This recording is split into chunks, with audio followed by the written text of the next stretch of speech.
My name is Kelly. Hi. I'm in North New Jersey. I call this my family.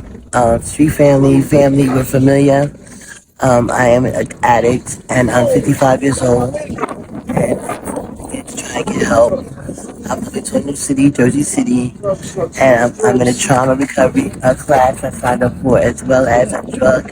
I was in the University Hospital for 4 months. He had shot me 8 times in my chest and my lower leg.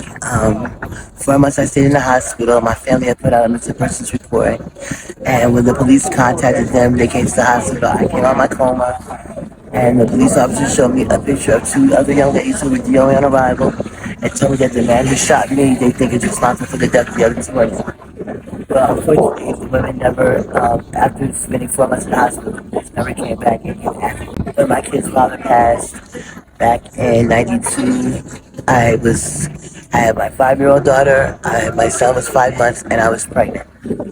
And he had died from epilepsy and died in the house in front of me and my children. And that was really the first time I experienced death. And I just got really depressed, and I felt like I didn't really have anybody to talk to. And after that, my grandmother had passed, and it was like one death after the other, and I just felt more alone for being alienated from the people I loved the most. And then finally I met a young man who was not good for me, who introduced me to the drugs. And I remember me lying to myself for the first time. I was in junior high because I was a little awkward, heavy set, fat, whatever you want to call me. I think the first time I lied to myself was I lowered my standards. I wanted to be a part of that clique. And if I would have just stood my grounds, I probably would have been surrounded by more people who think like me, and I'd probably be a millionaire. And I started to settle.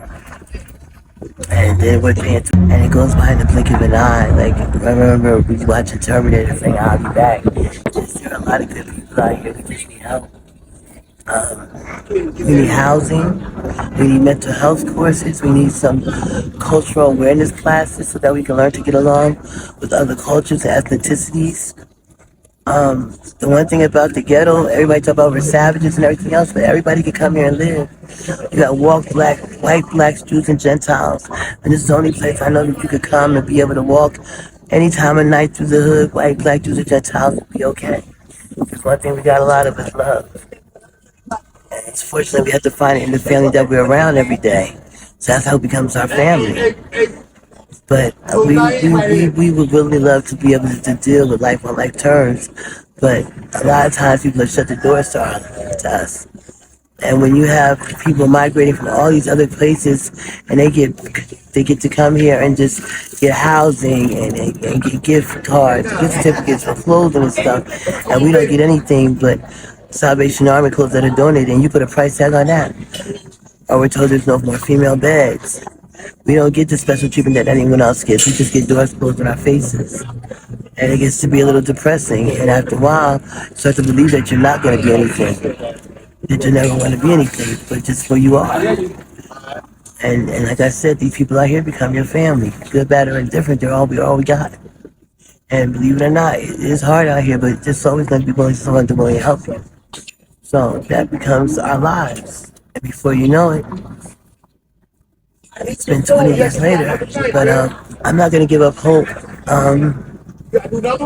Like I said, I'm moving to Jersey City, and I'm going to try housing out there, and I'm going to be in a shelter in Hoboken, and I'm looking forward to turning this chapter in my life.